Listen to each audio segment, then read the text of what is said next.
It was such a mistake to move in with my mother-in-law. I let out a heavy sigh listening to her complaints. My name is Matilda, 31 years old. My 28-year-old husband Mike and I got married 3 years ago. When we just started living together, we had a few quarrels, but we were living happily. A year after our marriage, Mike's dad passed away.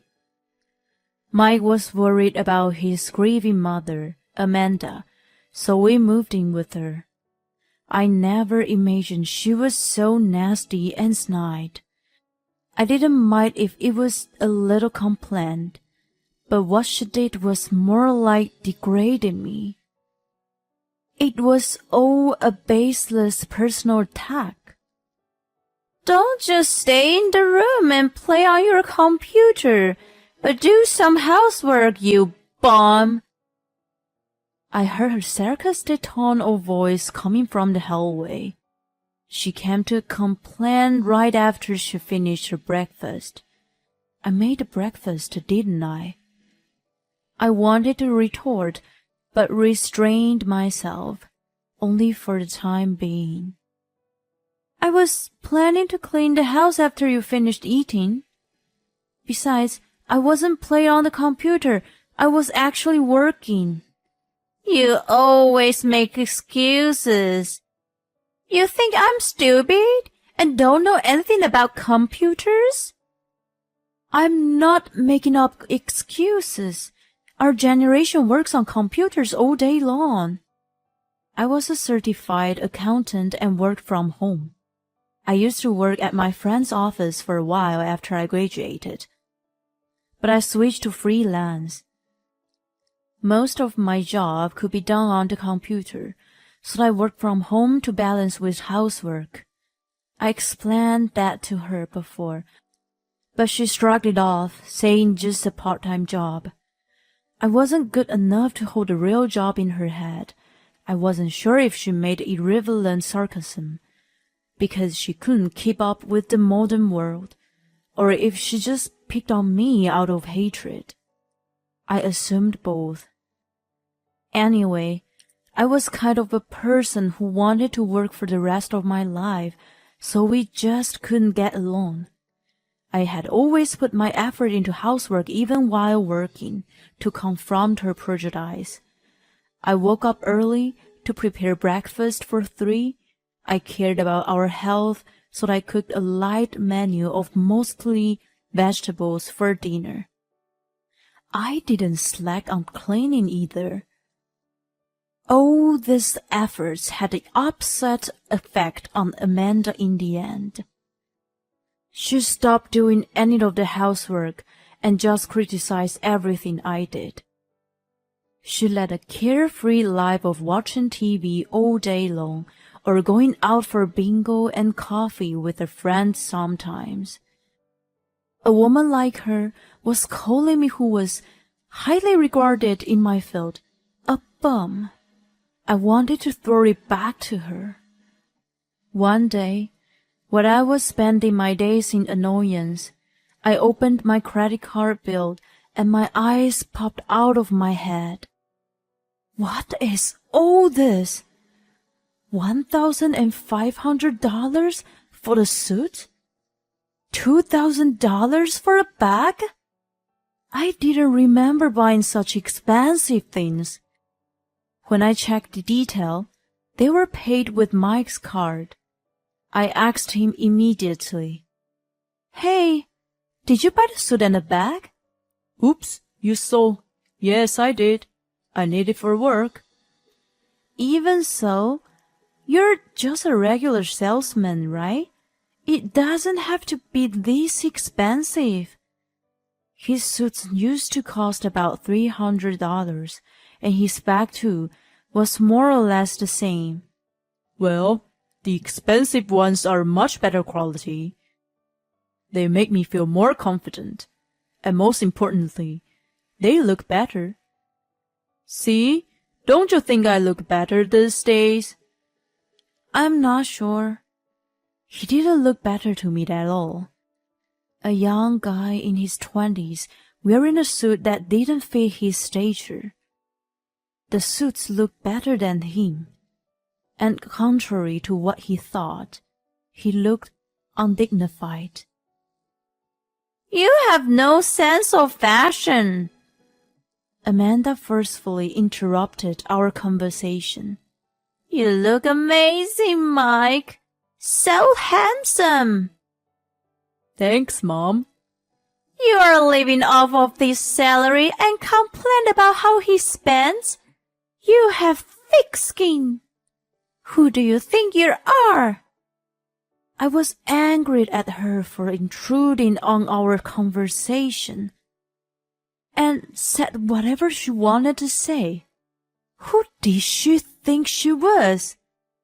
I didn't care about this ignorant woman, but I was angrier with Mike, who didn't help me out.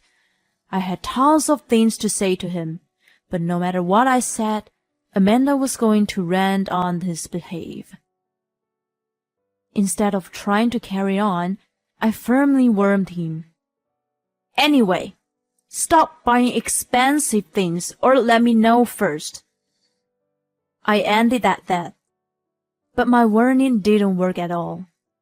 On the contrary, his spending increased. It was all for his leisure, such as an expensive meal at a restaurant, a scarf, and a wallet from a designer brand, and long-distance car hire. There seemed to be nothing related to his work. When we first got married, he didn't act like this. The cause of this change was Amanda. "You're the head of the household, so stand on your ground. Don't help with housework. Just because Matilda is older doesn't mean you have to do what she says. You make her understand that you are above her." Like an incantation, she chanted to him every day. Indecisive and without a will of his own, he was easily influenced by her. In order to change him back to his former self, I had no content her cursed on him. I was determined and went to her room. "What do you want? I'm busy. If you want to talk, make it short." She was just lounging around, watching TV and drinking tea. "Please listen to me carefully. We cannot save any money because of Mike's overspending. We must save some in case of emergencies like sudden illness or repairs of the house." "That's just you aren't good at making ends meet. At this age, he must be making at least $90,000 a year, right?" "You're off by one digit." "What? Is he making $100,000? It seemed one digit means $10,000 in her mind, but I kept quiet. She must have taken my silence as an affirmation. Her eyes danced with delight. "Anyway, please tell him to stop overspending." Okay. That's all? If so, please leave." She waved her hand as if to get rid of a fly. I rolled my eyes. A few days later, Amanda excitedly barged into my room. "What is it?" Stunned, she shoved papers to me with a smug look on her face. "Sign this and divorce Mike now. You are after his money from the beginning, you gold digger." Mike's sections were already signed. I took the papers from her hand and went to Mike. "Hey, Mike, did you sign this?" I did. Mom says you're after my money. "I see. And you believe her?" Well, she's my mom. As soon as I heard it, I made up my mind. Okay, let's get divorced. I packed up the papers, my computer, some valuables, and clothes in my suitcase and left the house. My parents lived too far away that I couldn't easily go back there. I checked into a motel and tried to calm down for the time being. Getting the divorce was finalized in my mind. What did she mean by I was after his money? I couldn't stand living with a man who was so dependent on his mom. I was going to sign and submit them the next day. Getting the divorce didn't bother me. It was actually a godsend, so I wasn't gonna argue. But there was something unforgivable. I went through my credit card statement and came up with the perfect retaliation. After I submitted the divorce papers, I was enjoying my single life. I chose an apartment with good security, so it was a bit expensive, but my income and savings were sufficient enough. I realized how stressed I was living with Mike and Amanda. About a month after the divorce, I received a call from Mike. Yes, hello? Matilda, please, listen. What is it? I'm listening. I already sent you an email asking you to get rid of everything I left behind. Not that. I'm in trouble. My card has been declined. Your card? You blacklisted bastard. Of course it is. You say it's yours, but you're just a family member. If I, the primary member, cancelled it, you cannot use it anymore. What? You did? I'm not your wife anymore. You're on your own. I hung up on him. He kept calling me like there was no tomorrow, but I never picked up.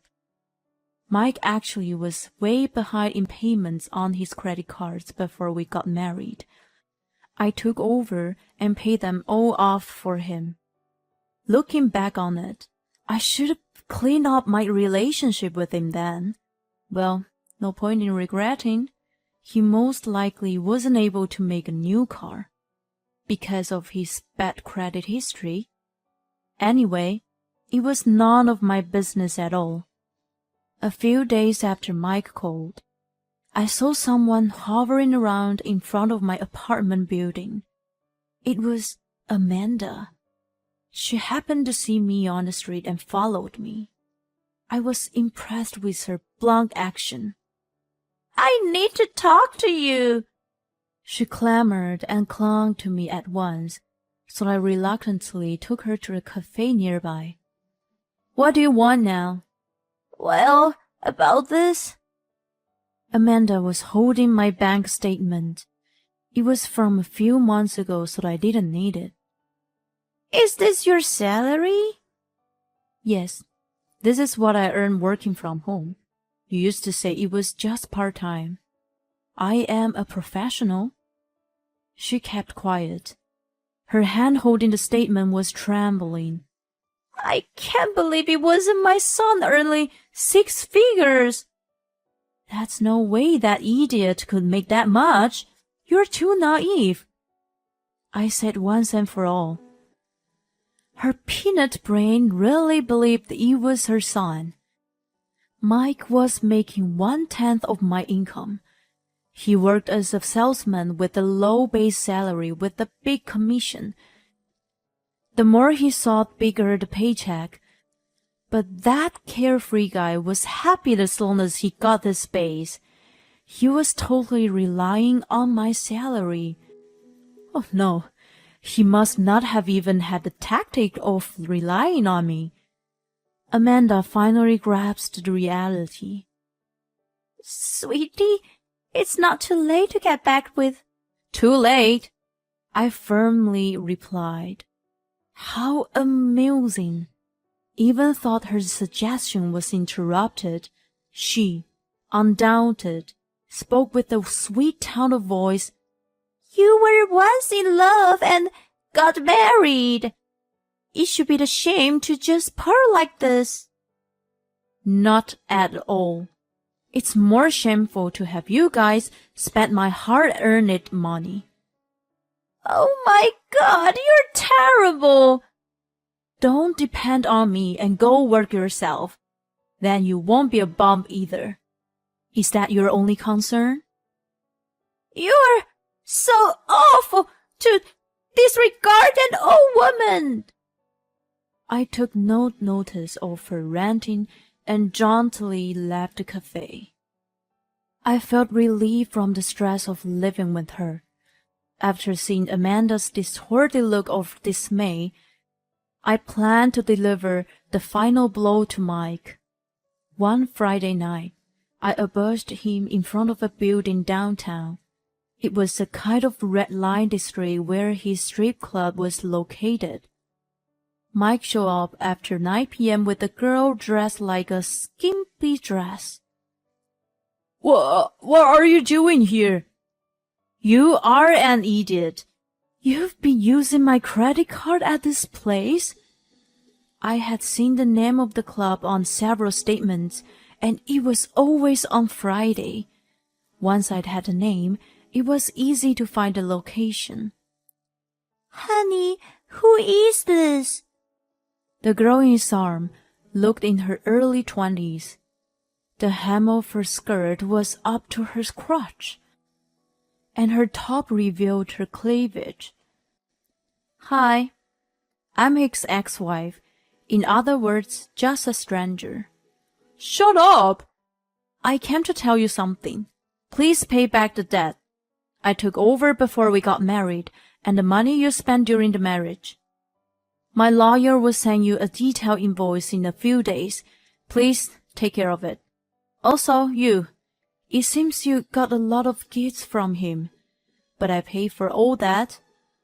Wait, Matilda! Ignoring him, I walked away, clacking my heels on the street. How about it? I felt so cool. I heard Mike and his girlfriend arguing. I assumed the girlfriend was the one he had been cheating on me with. I had seen a list of transactions from a cosmetics store, a brand name popular with young women, and even the motel. All of these suspicious purchases were made on Fridays. Of course, all the payments at the strip club were also made on Fridays. I later found out that he spent Friday afternoons with his girlfriend. He bought whatever she asked him to, and then went to her work together. By looking at the pattern of their activities from the statement, I came up with the idea to confront him in person on the spot. I assumed they would have a dramatic end after his girlfriend found out the truth about his wealth, just as I declared to him.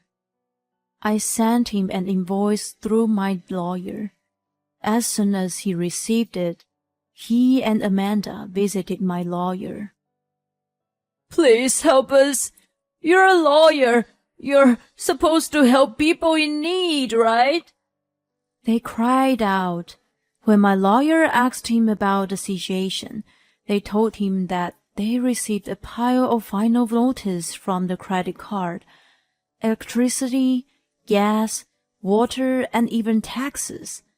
Mike's salary wasn't enough to cover all of that. Amanda's savings were meager. On top of it, I didn't know you were married. I was cheated. I want compensation. Mike's girlfriend demanded a large amount of money. I'm not in the position to pay back, Matilda. I want you to tell me how to clear this debt. He had consulted with the totally wrong person. My lawyer was supposedly at odds with him. If you own the house, why don't you sell it and use the proceeds to pay off your debt? He advised at first, and then he reminded Mike that if he didn't repay me, we were going to a court. Hearing this, Mike and Amanda went home weak with disappointment.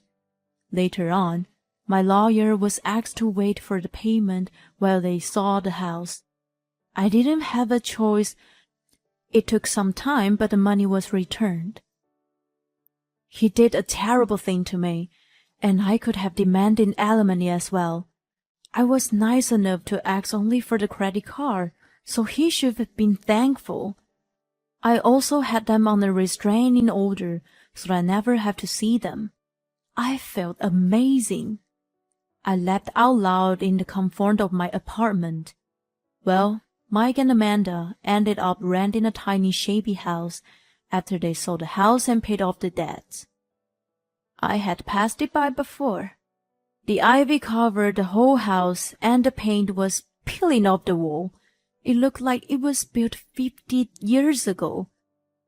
It was the only place Mike's salary and Amanda's pension could afford.